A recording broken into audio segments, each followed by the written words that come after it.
ये ना financial structure वाले चैप्टर में दिया होगा, उसी के अंदर ये दिया हुआ बी पार्ट में। हालांकि ये सेपरेट चैप्टर है, लेकिन इन्होंने किसी के अंदर घुसेड़ के दिया हुआ है। चलिए 1.1 ही देखते हैं पहले, छोटे से क्वेश्चन से शुरुआत करते हैं। Suppose A firm has an equity capital, all equity का मतलब क्या हुआ? केवल इक्विटी शेयर है, इसमें प्रेफरेंस या डिवेंचर नहीं है।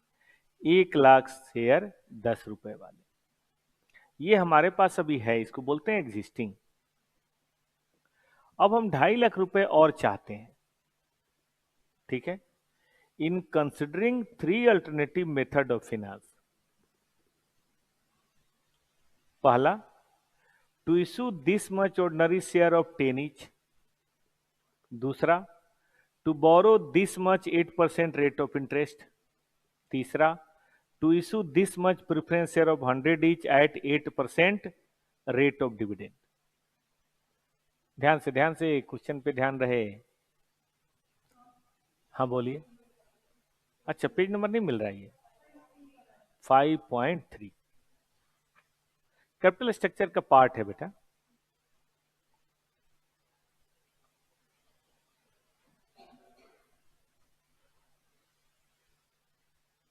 उसी में छुपा के दिया हुआ है। स्टडी में जैसा था वैसे ही मैंने भी कर दिया, मैंने कहा कहाँ फालतू का पंगेबाजी करें।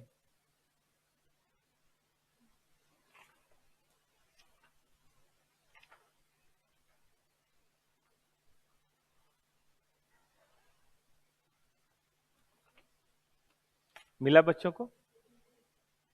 5.31। हालांकि बिल्कुल सेपरेट चैप्टर है, लेकिन इसमें यही दिया हुआ है तो हमने भी यही दे दिया। हाँ जी सुनिए, 2,500 शेयर है, फिर इंटरेस्ट है, फिर प्रेफरेंस शेयर है।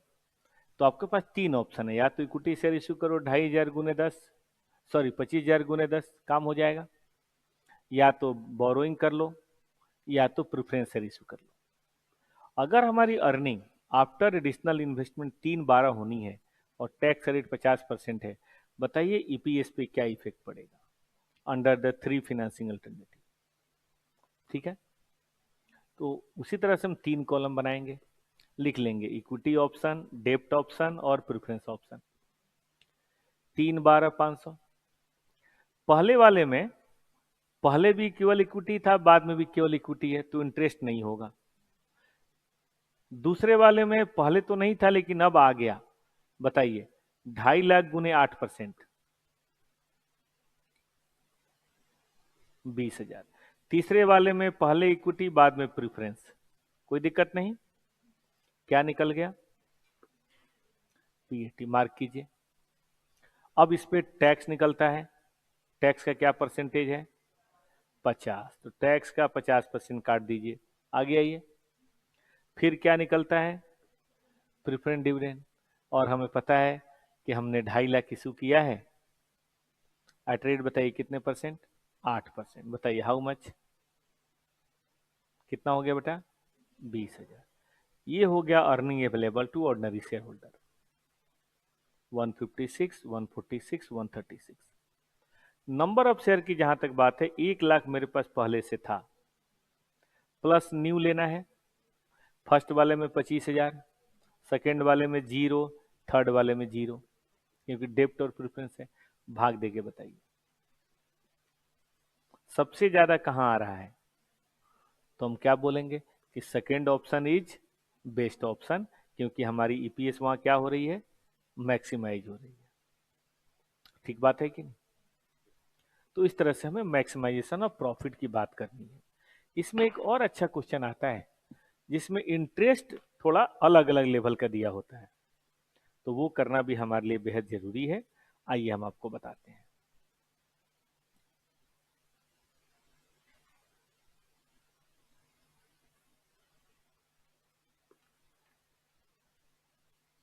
क्वेश्चन नंबर है 2.1, ये भी अच्छा क्वेश्चन है।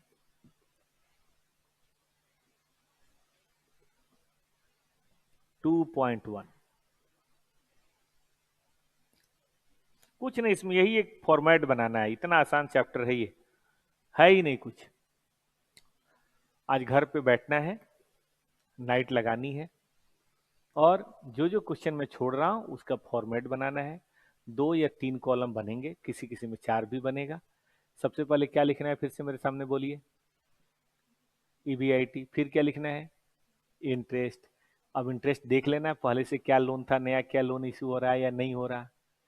फिर टैक्स, फिर प्रेफरेंस डिविडेंड, फिर number of share. Number of share थोड़ा दिक्कत करेगा, पहले वाला तो लेना ही लेना है, प्लस जो नया आएगा वो भी लेना है। ठीक बात है, आ जाओ। This plant is expected to yield earning before interest and tax 5 lakh. ठीक है, तो 25 lakh for a new plant है, और एक जो प्लांट होगा उसमें इंटरेस्ट की ये कमाई होगी, मतलब ईबीआईटी ये कमाई होगी। Decide about the plan, company consider the objective of maximizing earning per share. वही हमारा ऑब्जेक्टिव है, वैल्यू से हमें कोई लेना देना नहीं है। 3 alternative to finance the project by raising debt this much and this much, and the balance in each case by issuing equity shares. चलेगा? The company share is currently selling at 150, but it is expected to decline to 125 in case of funds are borrowed in excess of, बताइए। इसका मतलब ये हुआ कि interest का rate थोड़ा बढ़ेगा। आप सब एफएम के स्टूडेंट हैं, लोन देने वाले भी लोन देने से पहले सोचते हैं कि ये मुझे पैसे दे पाएगा। कम अगर अमाउंट है तो कोई भी दे देगा, जैसे आप किसी को घर में अपने छोटे भाई बहन को 50-100 रुपए देते हैं तो आप डरते नहीं है, दे देगा।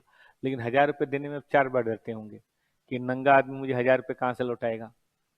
अपने घर की बात भी ये है।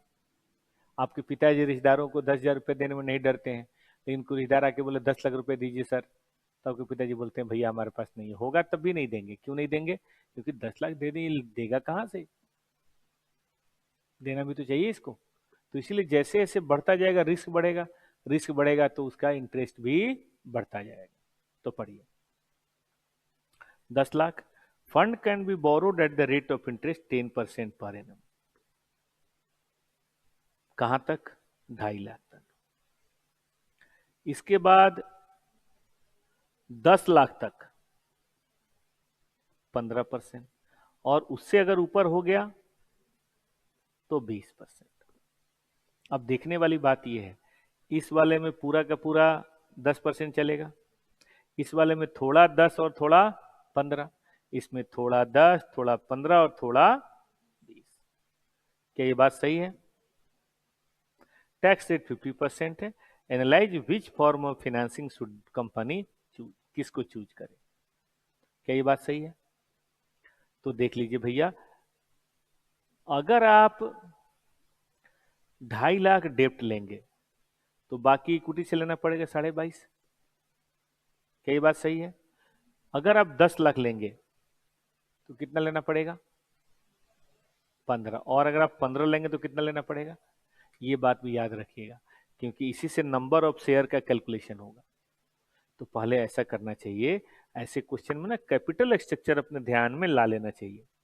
इन्होंने नहीं बनाया है, लेकिन मेरे ख्याल से अगर हम इस क्वेश्चन को बनाए ना, तो पहला काम हमें ये करना चाहिए कि हमें ना कैपिटल स्ट्रक्चर को दुरुस्त करना चाहिए। कैसे, मैं बताता हूं। क्वेश्चन कौन सा है ये?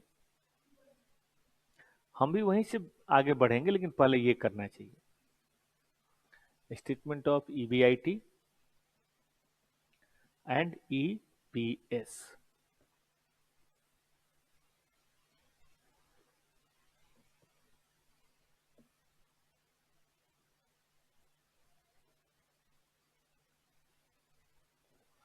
चलिए, पहला प्लान 1, प्लान 2 और प्लान 3 लिख भी देंगे। इसके अंदर डेप्ट है हमारा 2.5 लाख, इसके अंदर 10 लाख। इसी के ना हम अपने विचारों में क्लियर हो जाएंगे। हम लोग टीचर हैं, फिर भी हम लोग को ना फिगर मिसिंग होने लगती है, तो क्यों ना लिख के क्लियर कर लें। पैसे चाहिए कितने, हर केस में 25 लाख चाहिए, तो बोलिए इक्विटी कितना लें, 2250। यहां बताइए और यहां बताइए।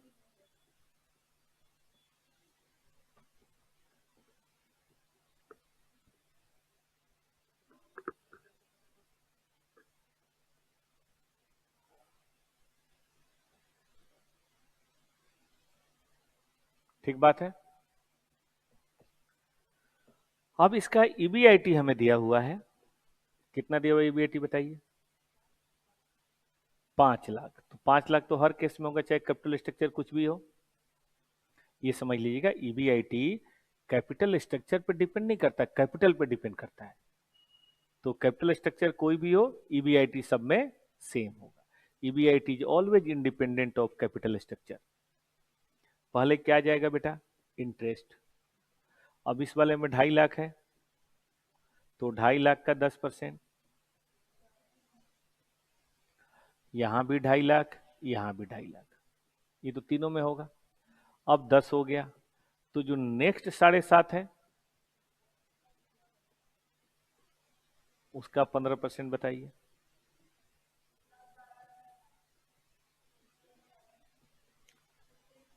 अच्छा, फर्स्ट में तो आएगा ही नहीं, आप सही है बेटा।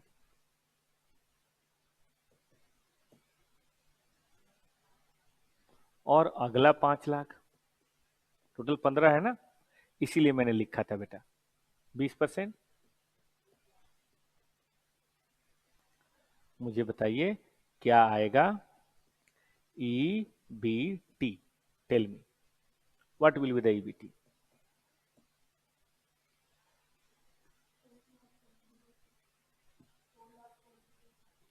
475,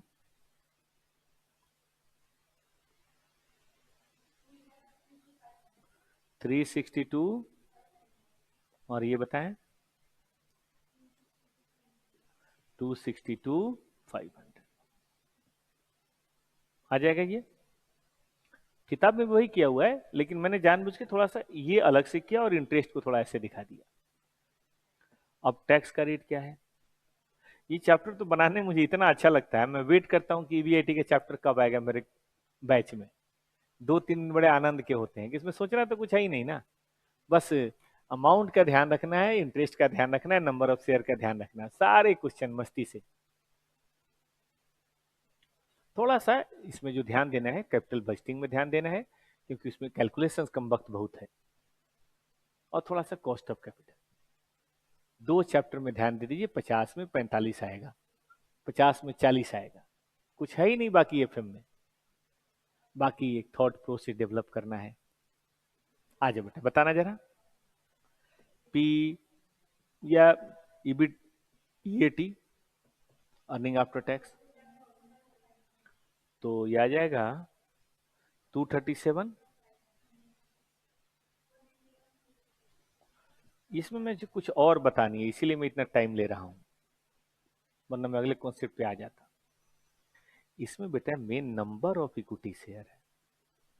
देखो, एक तो जो एग्जिस्टिंग है वो तो होगा ही, एग्जिस्टिंग के बारे में बोला नहीं है कुछ, तो वो न्यू की बात ही करेंगे।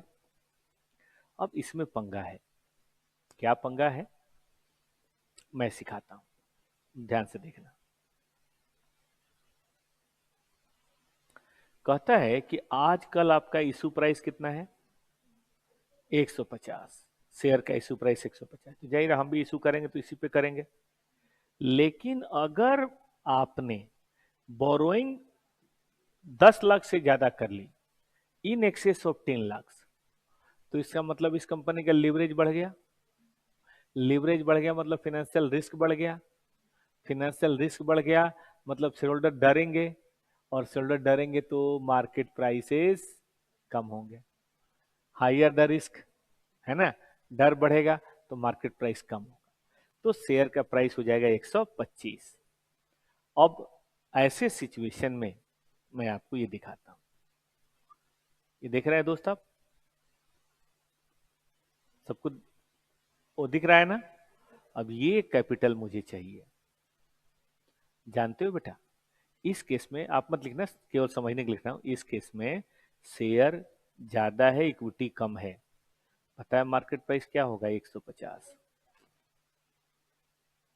इस केस में अभी भी 10 लाख से ज्यादा नहीं है ना, तो मार्केट प्राइस क्या होगा? 150। बट इसमें तो 10 लाख से ऊपर निकल गया ना, तो क्या होगा? 125। अब इसे नंबर ऑफ शेयर निकल जाएगा। हम अलग वर्किंग करके निकाल सकते हैं। भाग दीजिए तो बेटा कितना आ रहा है, इसको भाग दीजिए और इसको भाग दीजिए, याद रहेगा। यही इस क्वेश्चन का मेन है। फिर भी मैं वर्किंग लिख देता हूं, देखो कैसे नंबर ऑफ शेयर निकाला जाता है।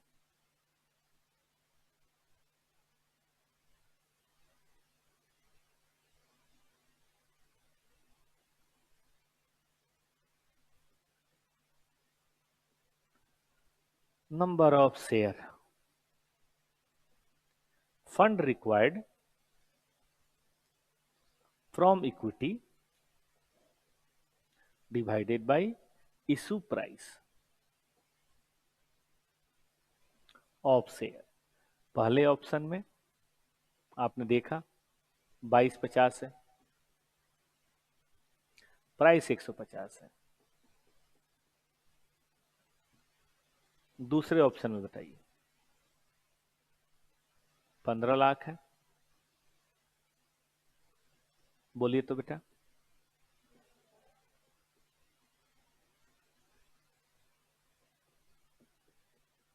तीसरे ऑप्शन में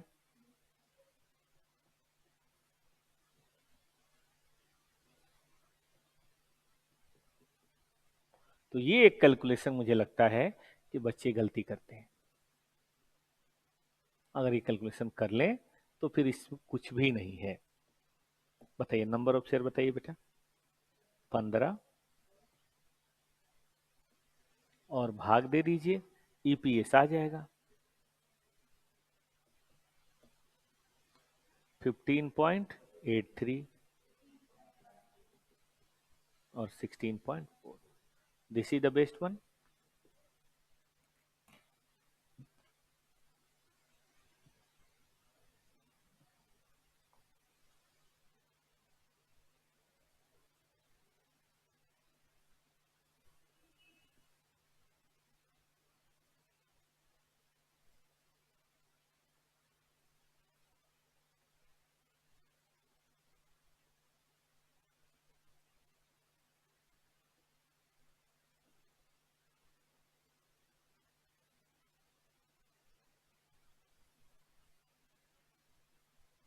क्या ठीक है दोस्त?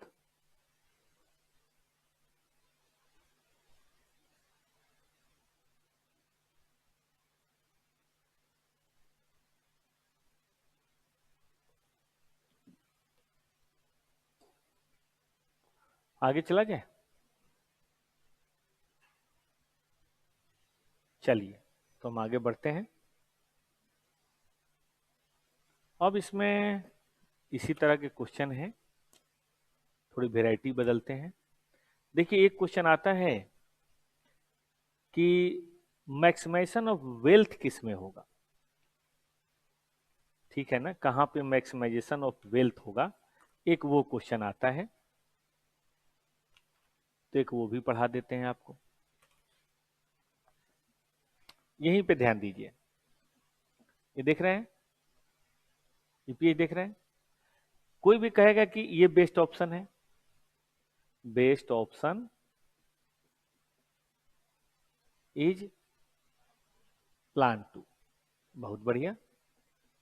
लेकिन आप एक देख रहे हैं बात,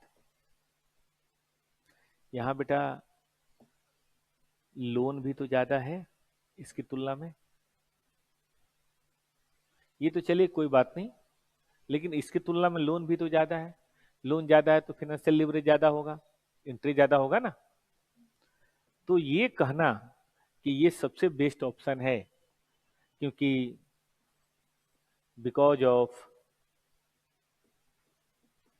प्रॉफिट मैक्सिमाइजेशन,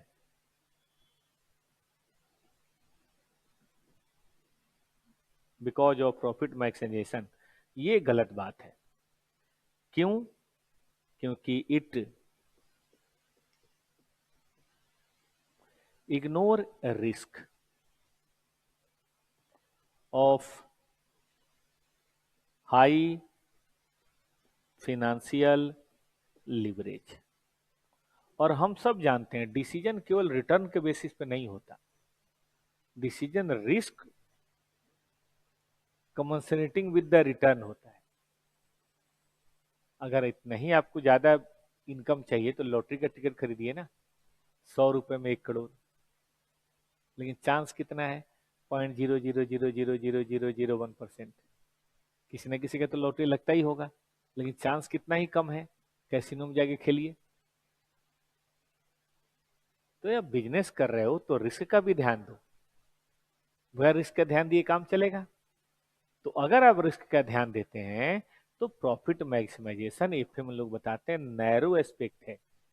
क्योंकि जनरली देखा गया है कि जिन बिजनेस में रिस्क ज्यादा होता है उसमें तो रिटर्न ज्यादा होगा ही होगा। जैसे दारू के ठेके खोलिए आप, उसमें बहुत रिटर्न है, लेकिन देखा केजरीवाल गया, जल्दी कमाने के चक्कर में बर्बाद भी तो हो सकते हैं। ये बात हम लोग लिवरेज में पढ़े थे, higher the leverage higher the risk. ठीक बात है कि नहीं? तो वहां पढ़ा था रिस्क, यहाँ पढ़ रहे हैं रिटर्न। अब जरा दोनों को मिल के बात कर लें। मिल के बात ये है बेटा कि ये जो है ना, ये शॉर्ट साइटेड माना जाता है। हमें लॉन्ग टर्म अगर बात करनी है तो हमें क्या करना चाहिए? Therefore long term objective should B, short term में तो ठीक है, मैक्सिमाइजेशन ऑफ वेल्थ। लिखा हुआ अगले पेज पे, कॉन्सेप्ट की कॉपी में आप अगले पेज पे देखिए है लिखा हुआ। वेल्थ का मतलब मार्केट प्राइस ऑफ शेयर, है ना। मान लो हमें 2 रुपए की कमाई कम ही हो, लेकिन मार्केट में वो सामान बहुत अच्छा बिके तो ज्यादा बेटर है। Long term objective should be maximization, पढ़ने में नहीं बन रहा है क्या? Maximization of wealth. तो ऐसे में हम क्या करते हैं? आपने एक रेशियो पढ़ा था, पी रेशियो, याद है किसी को? क्या था रेशियो? बटे,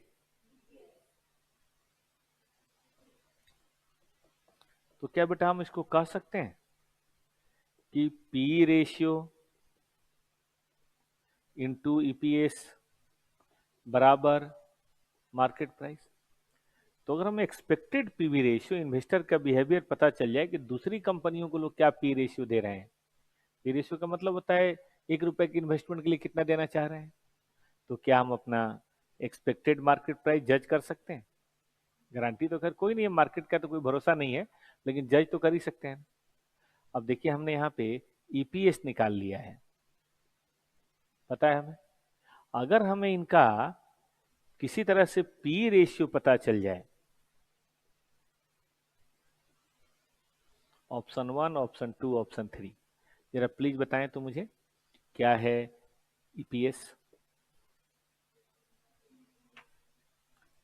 15.83, 18.13,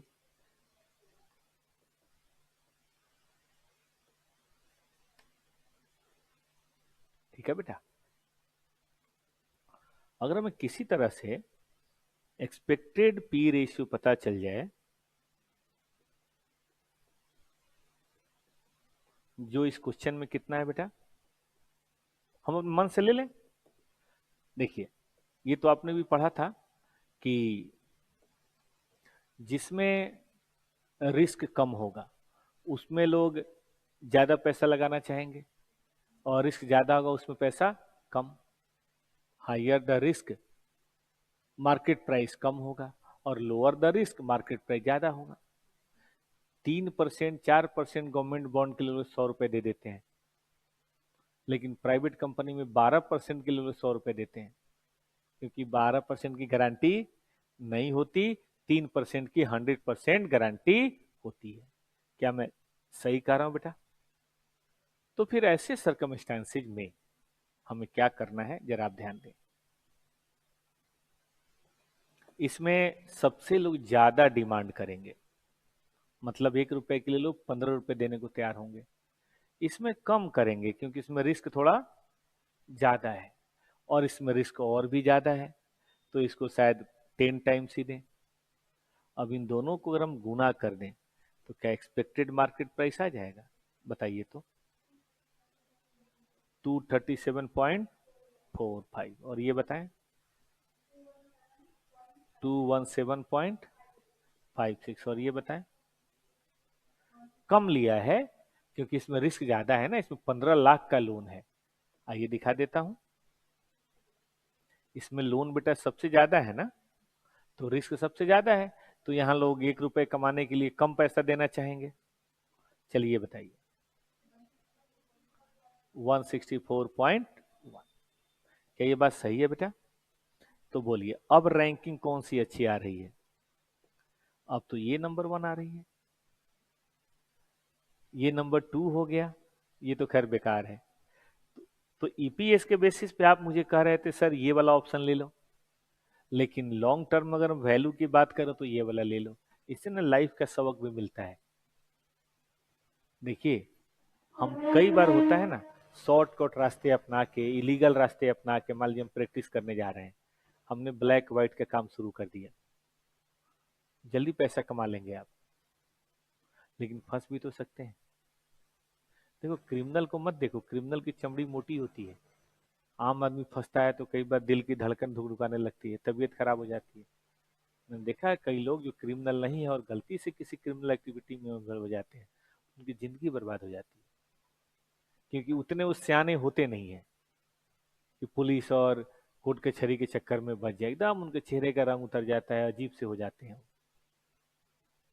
हम कहते हैं 2 पैसा कम ही कमाएंगे, लेकिन काम हम लीगल करेंगे, ऑडिट रिपोर्ट ध्यान से साइन करेंगे, ब्लैक व्हाइट नहीं करेंगे। हम जो प्रोफेशनल काम है ईमानदारी से करेंगे, सही रिपोर्टिंग करेंगे। ठीक है थोड़ा काम कम मिलेगा, लेकिन हमें कोई डर रहेगा कि कल पुलिस आ जाएगी, कल ईडी आ जाएगा, ऐसा कोई डर रहेगा? हम गलत काम नहीं करेंगे तो क्यों? तो कम कमा के भी अब रात में आराम से सोएंगे। और गलत करने वाले आपने तो फिल्मों में देखा ही है, दर दर भागते हैं, ठीक है जी रहे होते हैं, लेकिन उनकी कोई लाइफ होती नहीं है। यहाँ से भाग के कहीं और जाते हैं, फिर वहां से भाग के विदेश, फिर वहां से भाग के विदेश, और जो विदेश भाग के जाते हैं उनकी लाइफ अच्छी थोड़ी ना होती है, मतलब दूर दूर का दशा होता है उनका। ये दाऊद इब्राहिम यहाँ पे इतना बड़ा बनते हैं, कई बार पिटा चुके हैं हम, वहां पे क्या बोलते हैं, कराची में, वहां लोकल भाई उनसे हफ्ता लेता है। यहाँ के बड़े दादा हैं, लेकिन कराची में भी तो दादा हैं। शुरू में पैसा नहीं दे रहा था, उनको पीट पाट के चला गया, क्योंकि वो तो लोकल गुंडे हैं वहां के। वो बोले तुम बाहर से आए हो ना, सारी गुंडागर्दी तुम्हारी निकाल दूंगा मैं। तो उनको वहां प्रोटेक्शन मनी देना पड़ता है। डर फिर भी लगता होगा, इंडिया के जासूसों का डर भी लगता होगा, अमेरिका के जासूसों का डर भी लगता होगा, लोकल का भी डर लगता होगा, जिनको प्रताड़ित करते हैं उनका भी डर लगता होगा। ठीक है जिंदगी जी रहे हैं, लेकिन उनको जिंदगी थोड़े ना है। उस 1 लाख अच्छा यहाँ का बैंक क्लर्क है, सुकून की जिंदगी जी रहा है अपना। इसलिए देखते हैं प्राइवेट में ज्यादा सैलरी की बजाय लोग सरकारी में कम सैलरी पे जॉब कर लेते हैं। क्यों? टेंशन फ्री है, कोई फालतू का परेशान नहीं करेगा, जॉब नहीं जाएगी। सही कह रहा हूँ कि नहीं?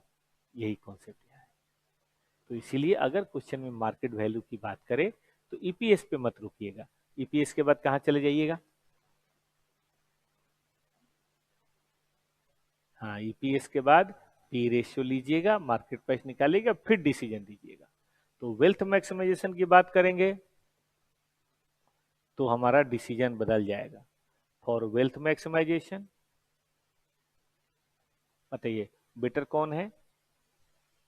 Select option 1। और अब देख लीजिए जिस क्वेश्चन में पी रेशियो दिया हो ना, समझ जाइएगा इसमें वेल्थ मैक्सिमाइजेशन की बात होगी, सीधी बात है।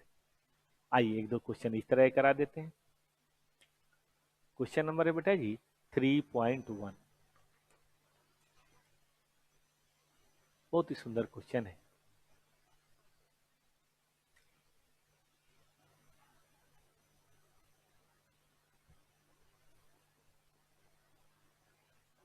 इसी क्वेश्चन को एग्जाम में पूछा गया था नवंबर 2023 में, और 10 नंबर का आया था। अब तो 10 नंबर का क्वेश्चन नहीं आता, तो अब 7 नंबर 8 नंबर का आएगा। ये देखिए, बस एक वैरायटी और है, चैप्टर खत्म। पता नहीं घर पे जाके अब बाकी क्वेश्चन कम से कम ऑडिट करते हैं कि नहीं बेटा। 2-3 क्वेश्चन बना भी लीजिएगा, मेहनत कर रहे हैं तो थोड़ा और करिए। मैंने एक दिन बोला था ना, जब तक थक के चूर ना हो जाए सोना नहीं है। और सुबह एकदम जैसे ही नींद खुले तुरंत एकदम हंसते हुए चालू हो जाइए, तब आता है बढ़िया वाला रिजल्ट। काहे नहीं आएगा, पढ़िए। बस नॉन प्रोडक्टिव टाइम है ना, उसको काटिए। परिवार वालों के साथ बैठ के गप्पे मारना, वो कभी 2 दिन 3 दिन पे हो जाए। आपके तो घर वाले आपको नहीं पहचाने, आप घर वाले आपको देख के बोले तुम हमारे घर में रहते हो क्या, ठीक है कि नहीं। फिर मम्मी बोले अरे अपना ही तो बच्चा है ये, इतना गायब होना है आपको। पड़ोसी तो भूल ही जाओ, अपने घर वाले याद ना करें, तुम्हें पहचान ना पाए, इतना गायब हो गए, तब आता है बढ़िया वाला रैंक। जो बीत गई सो बात गई। हम कितने फाइनल हार रहे थे, अब की बार जीत गए ना। तो प्रयास कर रहे हैं तब ना जीत गए, जब फाइनल खेलना ही छोड़ देते तो क्या जीतते। ठीक है कि नहीं। एक, पीछे आप लोगों ने कहीं सुना होगा, गाजियाबाद या मेरठ की एक लड़की थी, वो सीए इंटर 7 बार सेकेंड ग्रुप में फेल हुई। फर्स्ट ग्रुप तो उसका हो गया था। उस जमाने में सेकेंड ग्रुप में 3 पेपर था, एडवांस अकाउंट था, ऑडिटिंग था, और आईटीएसएम था। 2 पेपर गंदे वाले थे, एक पेपर ठीक था। बच्चों का 150 नंबर बनता ही नहीं था। तो वो 7 बार फेल हुई, 8वीं बार इंटर पास करी। और आपको पता है अगले साल सीए फाइनल नंबर 1 रैंक।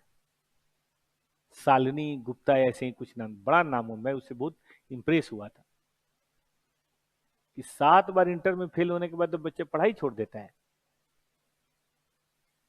लेकिन 8वीं बार इंटर पास कर गई, और मतलब उसके बाद एग्जाम दिया, और 1 साल में CA final all India number 1।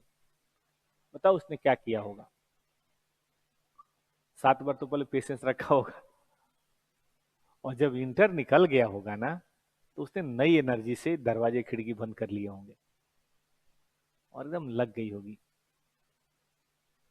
पर्चा पर्चा छाप दिया होगा, अगली बार ऑल इंडिया बता रहा हूं, मेरठ नंबर 1 नहीं, ऑल इंडिया नंबर 1। ये बहुतों की कहानी है। आइए पढ़िए तो इस क्वेश्चन को, देखिए बड़ा अच्छा इसमें पहले से बना के दिया हुआ है। Interest, income tax, number of share, P ratio. अब आप कहेंगे सर इसमें क्या बनाना है, बना के दिया हुआ है। बनाना है बेटा, हम एक नया प्रोजेक्ट ला रहे हैं, जिसमें कितना पैसा चाहिए, 40 लाख। मतलब ये तो है हमारे पास, हम एक नया ला रहे हैं। और कहता है कि डेप्ट इक्विटी रेशियो पढ़ा है आप लोगों ने, है ना। तो हमने पढ़ा था डेप्ट बटे इक्विटी, यहाँ है डेप्ट divided by dept plus equity. ये भी एक वेरिएंट होता है, वेरिएंट समझते हैं ना। और हायर देन 35%, पुश द केई टू 12.5%। केई समझते हैं, कॉस्ट ऑफ इक्विटी, वो 12.5% पहुंचा देगा, और पी रेशियो को 8 कर देगा। देखो आजकल पी रेशियो कितना है, 10 है।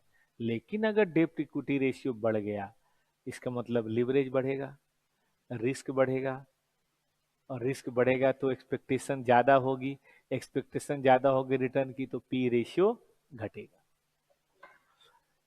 And rise the interest on additional amount 14%। अरे अभी तो 12% है, लेकिन ज्यादा करोगे तो 14 हो जाएगा। अब आपको प्रोबेबल प्राइस बताना है कि अगर हमने सारा फंड लोन से ले लिया, 40 का 40 लाख, और सारा फंड इक्विटी से ले लिया, वैसे हमारे पास रिटर्न अर्निंग 1.2 करोड़ है, तो क्या हो। ठीक है बेटा जी। तो देखिए इस क्वेश्चन में जो नई बात है, वो हमें पी रेशियो नहीं दिया हुआ, सॉरी सॉरी, ईबीआईटी नहीं दिया हुआ है। अब ईबीआईटी ये तो है, वो पुराना ईबीआईटी है, पैसा लगाएंगे तो ईबीआईटी बढ़ेगा। तो नहीं कुछ दिया हो तो मानेंगे प्रोपोर्शनेट बढ़ेगा, मतलब जैसा पहले बढ़ता था बताइए, उसी रेशियो में बढ़ेगा। बट प्रोपोर्शनेट बढ़ने के लिए भी तो पहले पुरानी कैपिटल पता होनी चाहिए।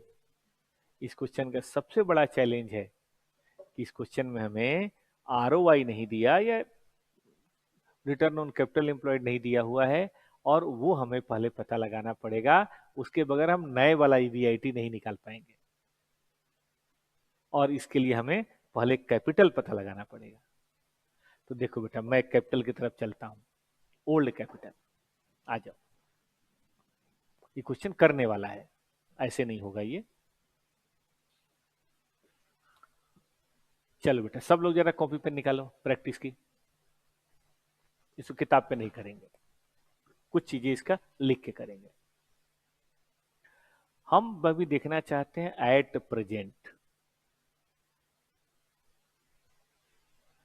ईबीआईटी या पीबीआईटी जो भी दिया है, पीबीआईटी इज हाउ मच बेटा जी। अब मुझे डिवेंचर पता लगाना है। बताओ मुझे, अगर ये पता हो कि डिवेंचर कितना है, तो इंटरेस्ट के परसेंटेज से गुना करके मैं इंटरेस्ट निकाल देता हूं। तो अगर मुझे बेटा डिवेंचर पता करना हो, तो मैं इंटरेस्ट को परसेंटेज से भाग दे दूं तो क्या डिवेंचर निकल जाएगा? ये सबको समझ आ रहा है? तो 12 लाख है इंटरेस्ट, और परसेंटेज 12%। बोलिए तो ऐसा लिख सकते हैं? ये समझ आया कि नहीं सबको? गुड। आ जाओ, डिप्ट के बाद मैं देख रहा हूं इस क्वेश्चन में इक्विटी और तो कुछ है नहीं। बेटा नंबर ऑफ इक्विटी मुझे पता है 8 लाख, और 10 रुपए का है, तो बोले कितना हो गया? और रिजर्व एंड सरप्लस मुझे पता है, तो बोलिए टोटल करंट कैपिटल कितना है एट प्रेजेंट?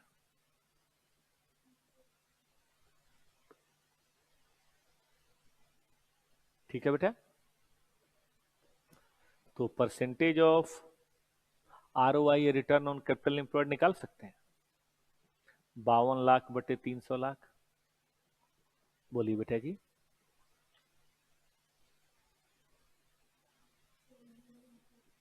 17 पॉइंट।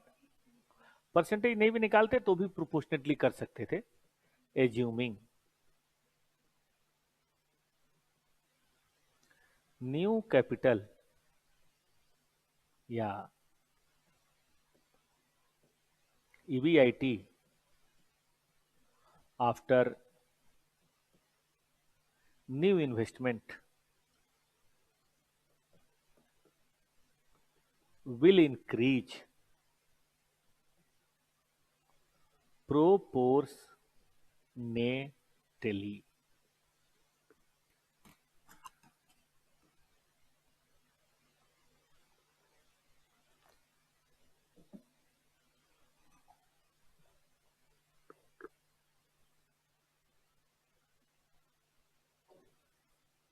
कैसे बढ़ेगा बेटा? प्रोपोर्शनेटली। ठीक है ना? तो बताओ आपकी न्यू कैपिटल कितनी होगी? नहीं बेटा जी, 300 तो पहले से थी, और 40 हम और ले लेंगे। कितना हो जाएगा बेटा? 340। और रिटर्न ऑन कैपिटल एम्प्लॉयड आपको पता ही है, तो क्या आप मुझे न्यू बीआईटी बता दो? मेरे पास एक और शॉर्टकट है, वही बता देता हूं, बोलो। 9 2। ठीक है, मेरे पास एक और शॉर्टकट है, अल्टरनेटिव। देखो बेटा, न्यू ईबीआईटी अगर 52 लाख था 300 में, तो 340 में कितना होगा? करके बताओ। ये थोड़ा वो ज्यादा कर देना तो ज्यादा अच्छा आएगा।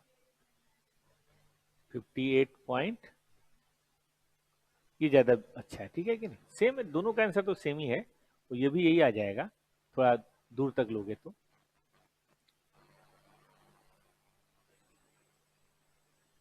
कैसा है? ठीक है।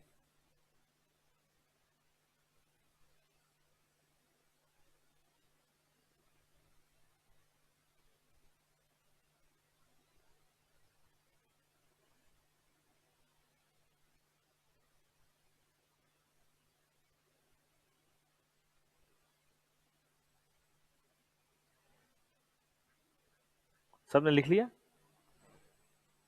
तो अब क्या, अब तो पुराना क्वेश्चन हो गया, जैसे नया हमने बनाया था बिल्कुल उसी तरह से अब क्वेश्चन हम बना सकते हैं। अब छोड़ दूं मैं इसको, अब आपको कॉपी में करा देता हूं। देखो, ये ले लिया भैया इन्होंने नया वाला, पुराना डिवेंचर का इंटरेस्ट तो रहेगा ही रहेगा, नया डिवेंचर का इंटरेस्ट लेना पड़ेगा, लेकिन एक शर्त है, एक चीज अभी और निकालनी पड़ेगी। New D by D plus E ratio. जरा ऊपर देखो तो बेटा, डी कितना था? 100 था, और नीचे कितना था? 100 प्लस, मतलब पूरा 300, पूरा 300 था ये था ओल्ड। अब नया में क्या हुआ है कि 40 का अगर हम लोन और ले लें, लोन ऑप्शन, तो बोले कितना हो जाएगा बेटा, ये बताइए।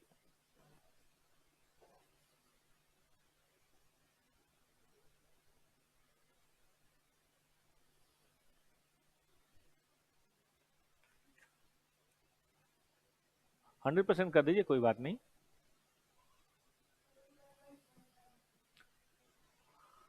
176। और दूसरा इक्विटी ऑप्शन रहेगा तो वही, लेकिन नीचे बढ़ेगा ऊपर नहीं बढ़ेगा। आप परसेंटेज बताइए।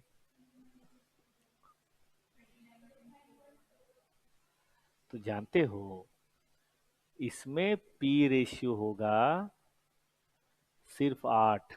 ये मैं नहीं कह रहा, क्वेश्चन कह रहा है, क्योंकि डेब्ट इक्विटी 35% से ज्यादा हो गया। पढ़ रहे हैं? पढ़ देता हूं।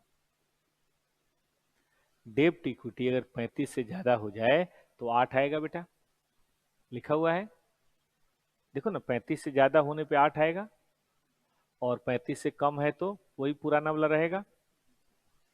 पी रेशियो बोलिए बेटा, हाउ मच? 10। तो ये बात भी जरूरी थी। अब क्वेश्चन नॉर्मल है, ये बात भी लिख लेना। एक बार लिखना चाहोगे?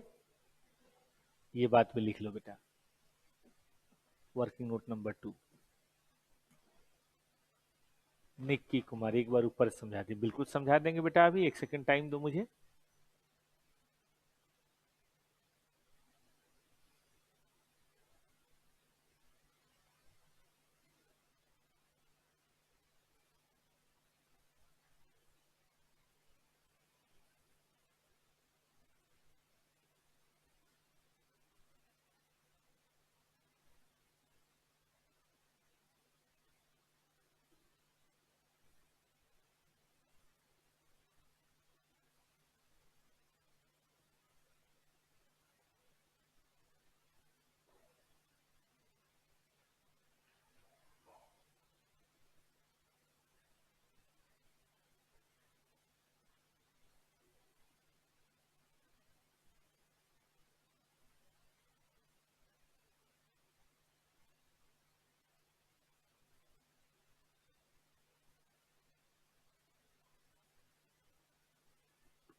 हो गया बेटा जी?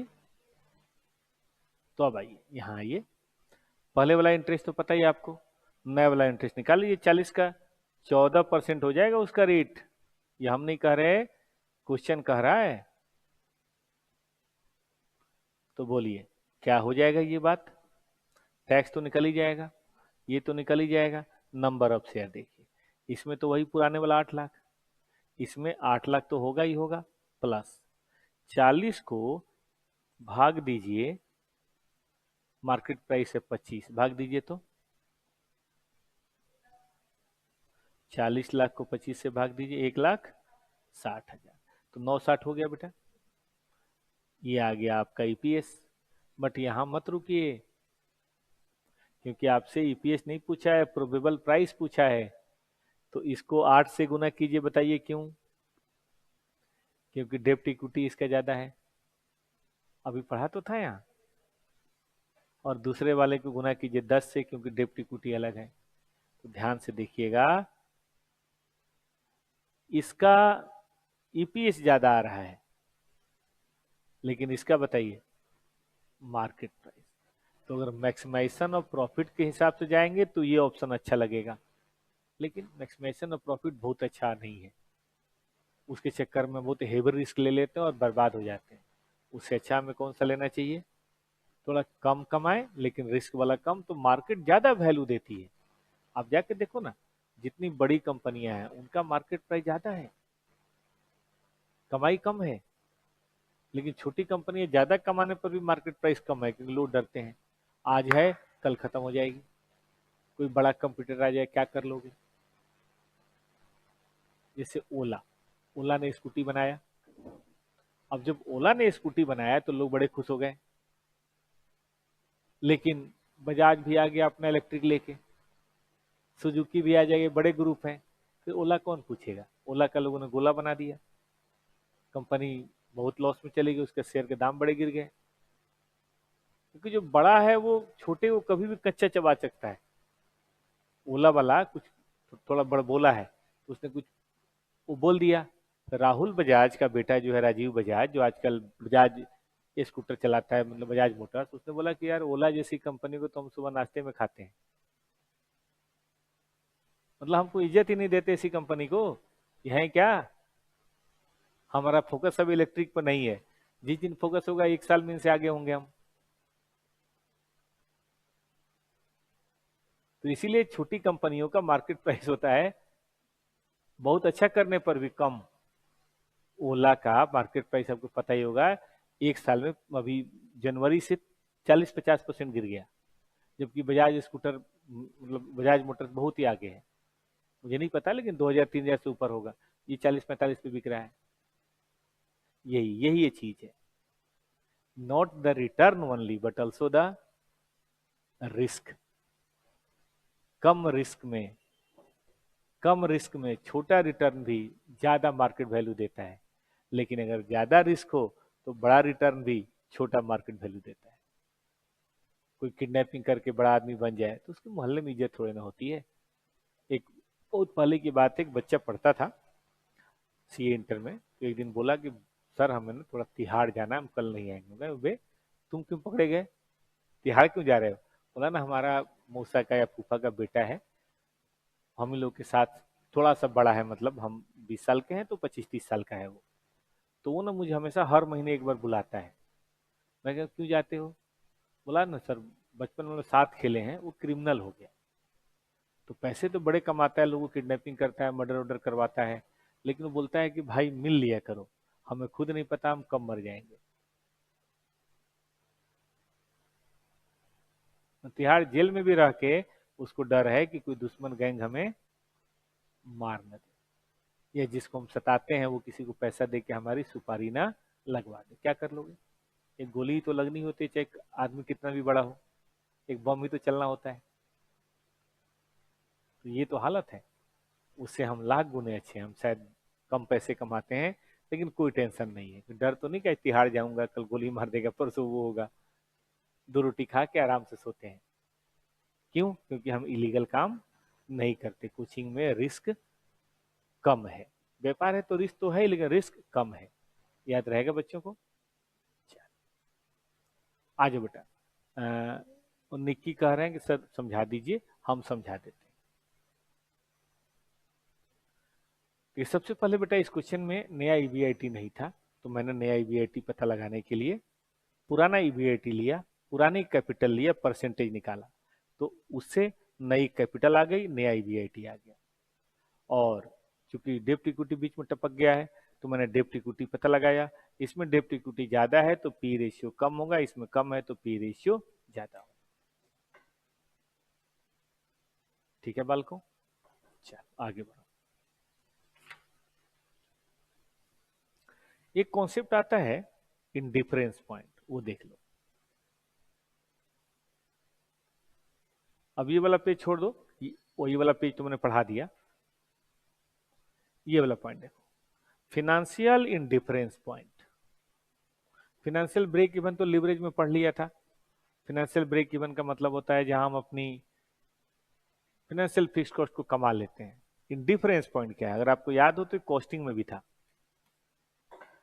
कॉस्टिंग पढ़ा है सब लोगों ने, तो कॉस्टिंग में था फिनेंशियल इंडिफरेंस पॉइंट, अगर आपको याद हो तो कॉस्टिंग इंडिफरेंस पॉइंट, कि दो मशीनों के बीच में, दो सिचुएशंस के बीच में, जहां वेरिएबल कॉस्ट और फिक्स्ड कॉस्ट अलग अलग हो, किसी का वेरिएबल कॉस्ट कम हो, किसी का फिक्स्ड कॉस्ट कम हो, तो कौन सा लेवल ऑफ ऑपरेशन होगा जब दोनों के बीच में बराबर रिजल्ट आएगा, उसी को बोलते हैं financial, sorry, operating indifference point.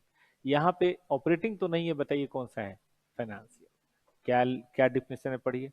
Level of EBIT, level of EBIT where EPS between two capital structure becomes, बताइए, equal. Level of EBIT where capital structure between two structure will become equal, जहां पे EPS बराबर हो जाए। क्या कहना चाहता हूं मैं, इसको एक ग्राफ से बताता हूं, फिर फॉर्मूले से बताऊंगा।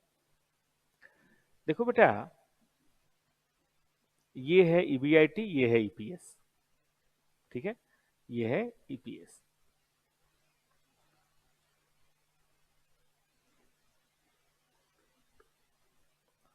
मान लीजिए हम केवल इक्विटी शेयर रखते हैं, तो ईबीआईटी अगर मान लो जीरो होगा तो इंटरेस्ट भी जीरो होगा, टैक्स भी जीरो होगा, ईपीएस भी जीरो होगा। तो ईबीआईटी जीरो पे ईपीएस भी क्या होगा, जीरो होगा, ठीक। लेकिन जैसे जैसे हम आगे बढ़ेंगे, सुना बच्चों ने, जैसे जैसे हम आगे बढ़ेंगे, बताइए क्या होगा, धीरे धीरे हमारा ईपीएस बढ़ता जाएगा। लेकिन नंबर ऑफ शेयर ज्यादा होगा ना, तो ये थोड़ा कम एंगल पे बढ़ेगा। आपने अगर देखा होगा वो पतंग, जिस पतंग में नीचे पूंछ लगी होती है, वो पतंग बहुत ऊपर नहीं जाती। कभी देखा है गर्ल्स ने, बॉयज को तो शायद आइडिया होगा। जो पूंछ लगा देंगे ना, तो वो थोड़ा ऐसे जाएगा, और जिसमें पूंछ नहीं होता वो थोड़ा ऐसे जाता है। वो नीचे भारी नहीं होता ना, तो थोड़ा तेजी से ऊपर उठता है। पूंछ वाला थोड़ा धीरे धीरे उठता है। तो इक्विटी ऑप्शन है, तो इसमें ज्यादा नंबर ऑफ इक्विटी शेयर होगा, तो प्रॉफिट बढ़ने पे ईपीएस उतना तेजी से नहीं बढ़ेगा।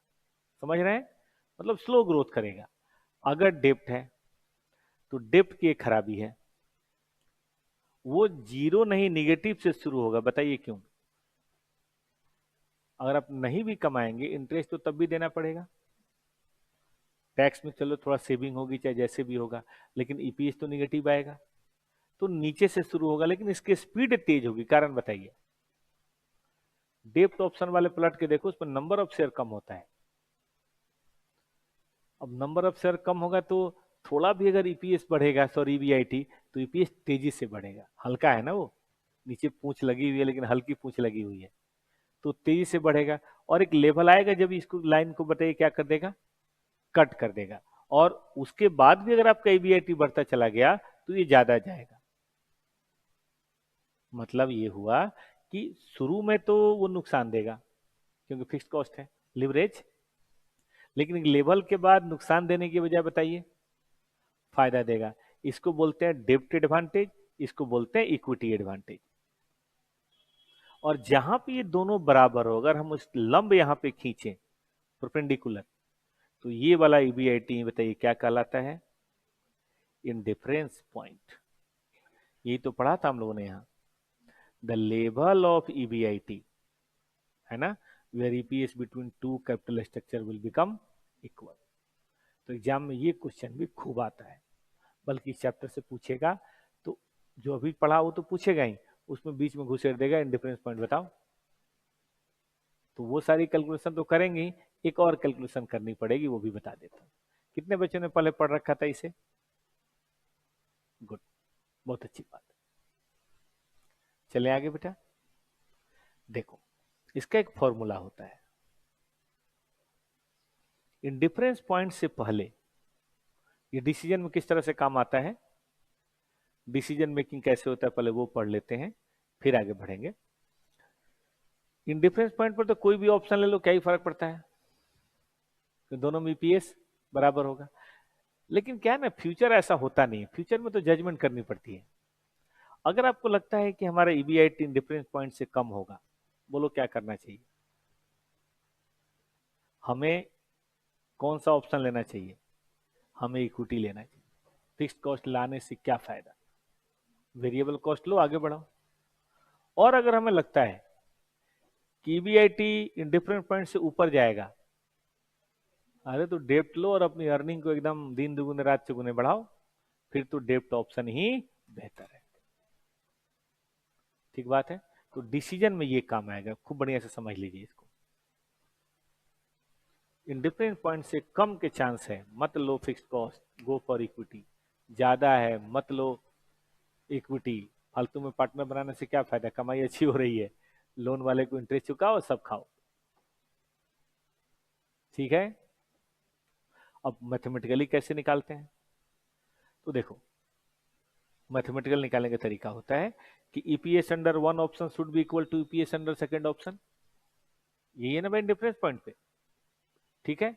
अब डेप्ट ऑप्शन का ईपीएस कैसे निकाल सकते हैं, फॉर्मूले से, ईबीआईटी याद करो ऊपर से, EBIT minus interest minus tax. अब टैक्स परसेंटेज पे होता है, तो क्या वन माइनस टी कर सकते हैं, क्योंकि परसेंटेज पे है ना। और number of equity share under option one, मतलब डेप्ट option, number of equity share तो बदलेगा ना, और यहाँ पे इंटरेस्ट तो है नहीं, तो ईबीआईटी सीधे वन माइनस टी। और number of equity share under option two, मतलब इस वाले में नंबर ऑफ इक्विटी शेयर। क्या ये सही है बेटा। अब इन दोनों ही चीजों को देखो, ये हमें पता होगा, ये हमें पता होगा, ये हमें पता होगा, ये हमें पता होगा, ये हमें पता होगा, तो क्या हम एक ईबीआईटी को सॉल्व नहीं कर सकते हैं। मैं इसको एक इलिस्ट्रेशन से आपको बताता हूँ। बस हो गया, चैप्टर खत्म हो गया।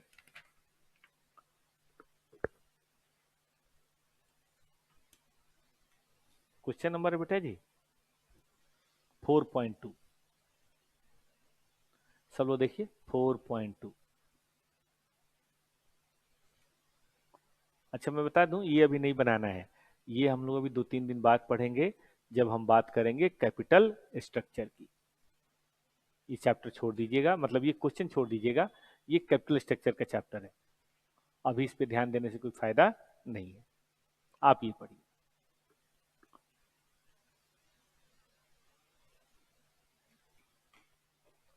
आईना limited is considering a new project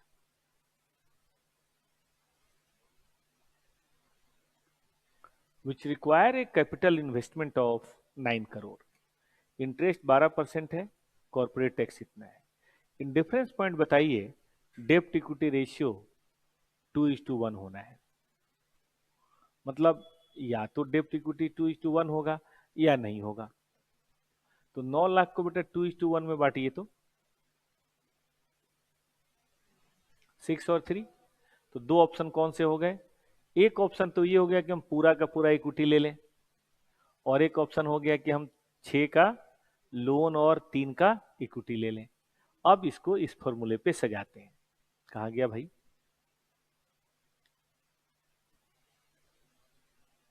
इस फॉर्मूले पे सजाते हैं। ये फॉर्मूला था ना हमारा, मैं कॉपी पे लिखता हूं।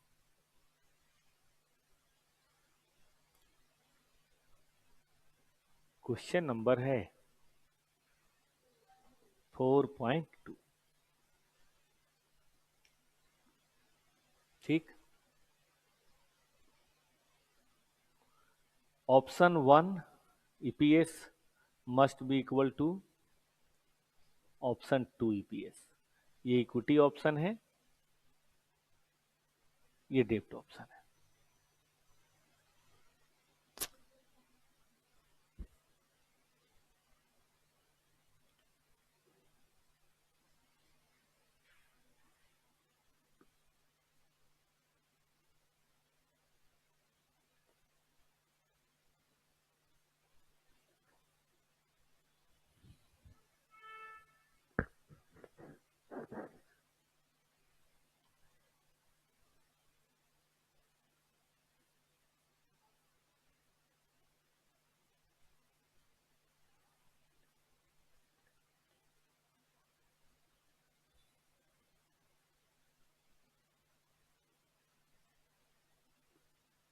चलिए EBIT 1 माइनस टी, कितना है टी भाई?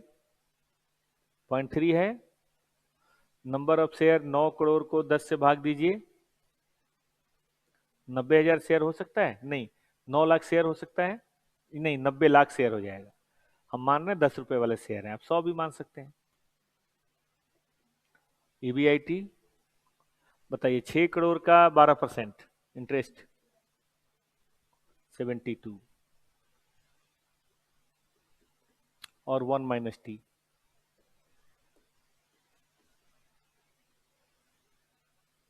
यहां बताइए 30 लाख। ये कट के 3 हो गया बेटा, ये 0.3 EBIT हो गया। यहां बताइए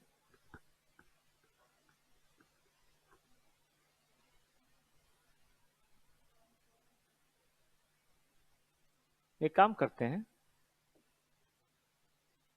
0.7 हुआ, आप सही हैं। इसी को इधर ले आते हैं, ये चलेगा? ठीक बात है ना? EBIT minus 72 lakhs. चलिए ये बताइए तो ये कितना हो जाएगा? 0.7 डिवाइडेड बाई 2.1 भाग दीजिए 3 EBIT बराबर EBIT माइनस 72 लैक्स। और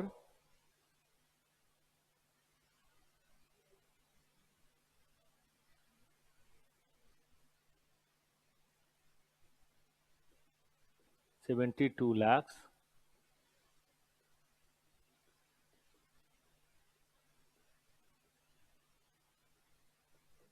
चलिए बताइए तो बेटा,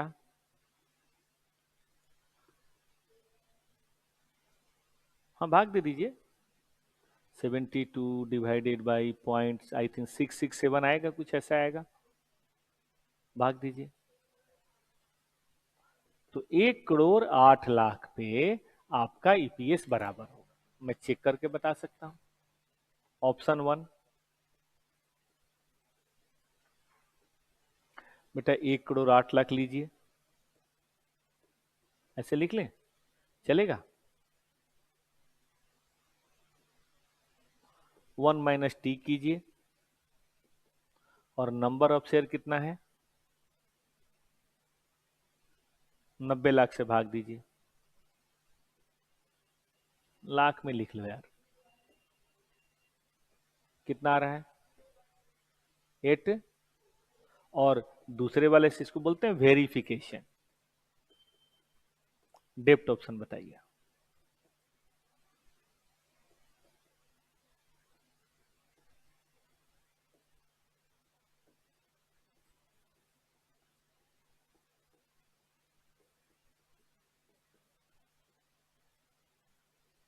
तीस लाख बोलिए।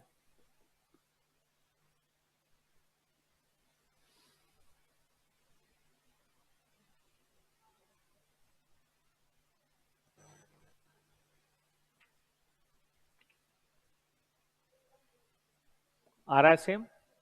यही तो हम प्रूव करना चाह रहे थे। ठीक बात है ना?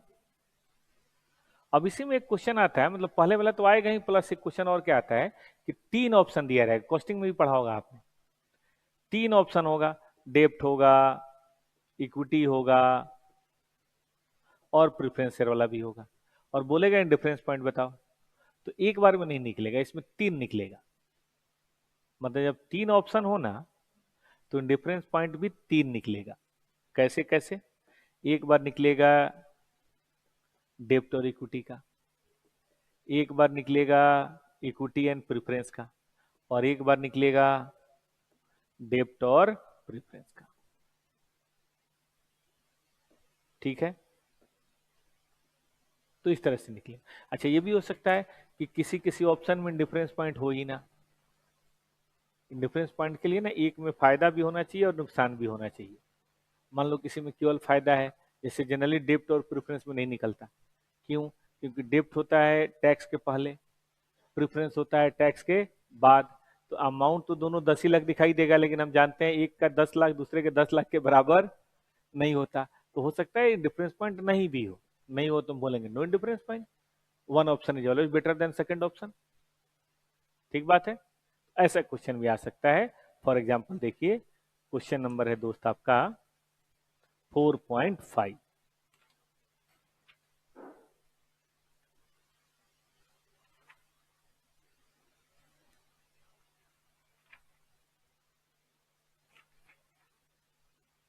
बहुत सुंदर चैप्टर है, इसको खूब मन से पढ़िएगा बेटा।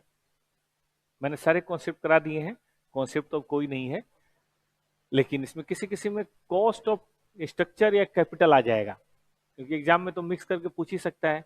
बट अब परेशान नहीं होइएगा, कल हम कॉस्ट ऑफ कैपिटल पढ़ाएंगे, और कॉस्ट ऑफ कैपिटल बड़ा चैप्टर है, तो कम से कम 2 क्लास लेंगे, और फिर कैपिटल स्ट्रक्चर कराएंगे, तब जाके बात बनी। और ये दोनों कर लेंगे ना तो डिविडेंड पॉलिसी फ्री।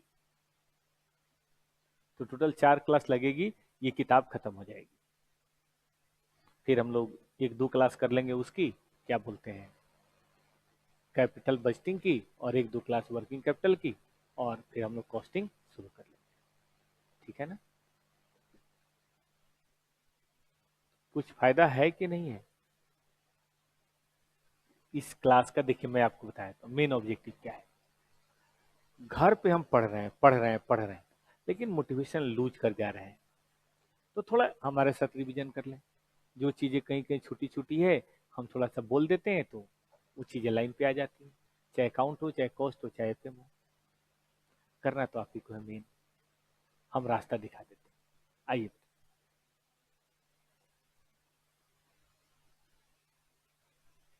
4.5।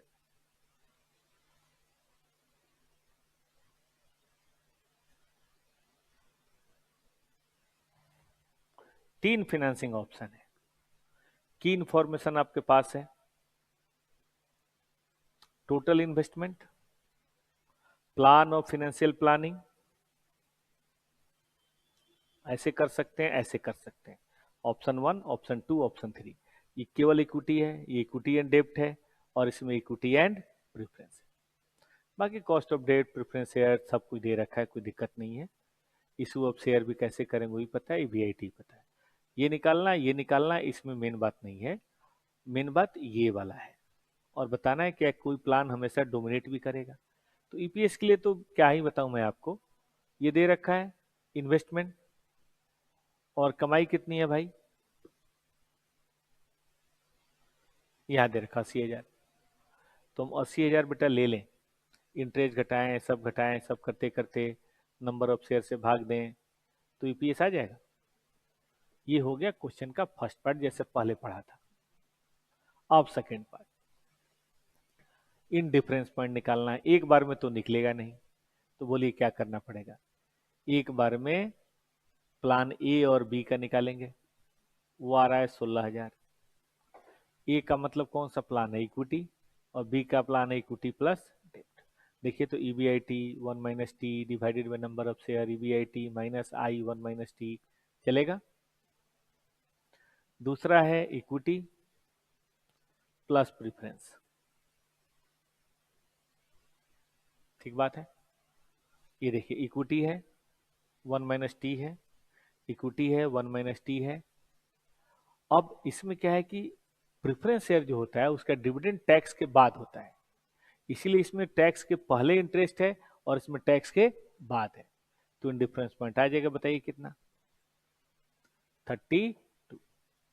लेकिन जब हम इक्विटी प्लस डेब्ट ऑप्शन में जाएंगे तो कभी कभी हो सकता है डिफरेंस पॉइंट निकले ही नहीं। कारण बता देता हूं, टैक्स के पहले 8,000, टैक्स के बाद 8,000, कैसे वो निकलेगा? क्योंकि टैक्स के बाद का 8,000 टैक्स के पहले का 16,000 हो जाएगा। ग्रॉसअप याद है बच्चों को? ठीक है ना। तो नो इन डिफरेंस पॉइंट, इसका मतलब है plan B will always dominate किसको, प्लान सी। प्लान बी हमेशा बेहतर होगा प्लान सी से, क्योंकि वो टैक्स के बाद है। ठीक है दोस्तों, यही पढ़ाना था मुझे आज के लिए, बस इतना ही।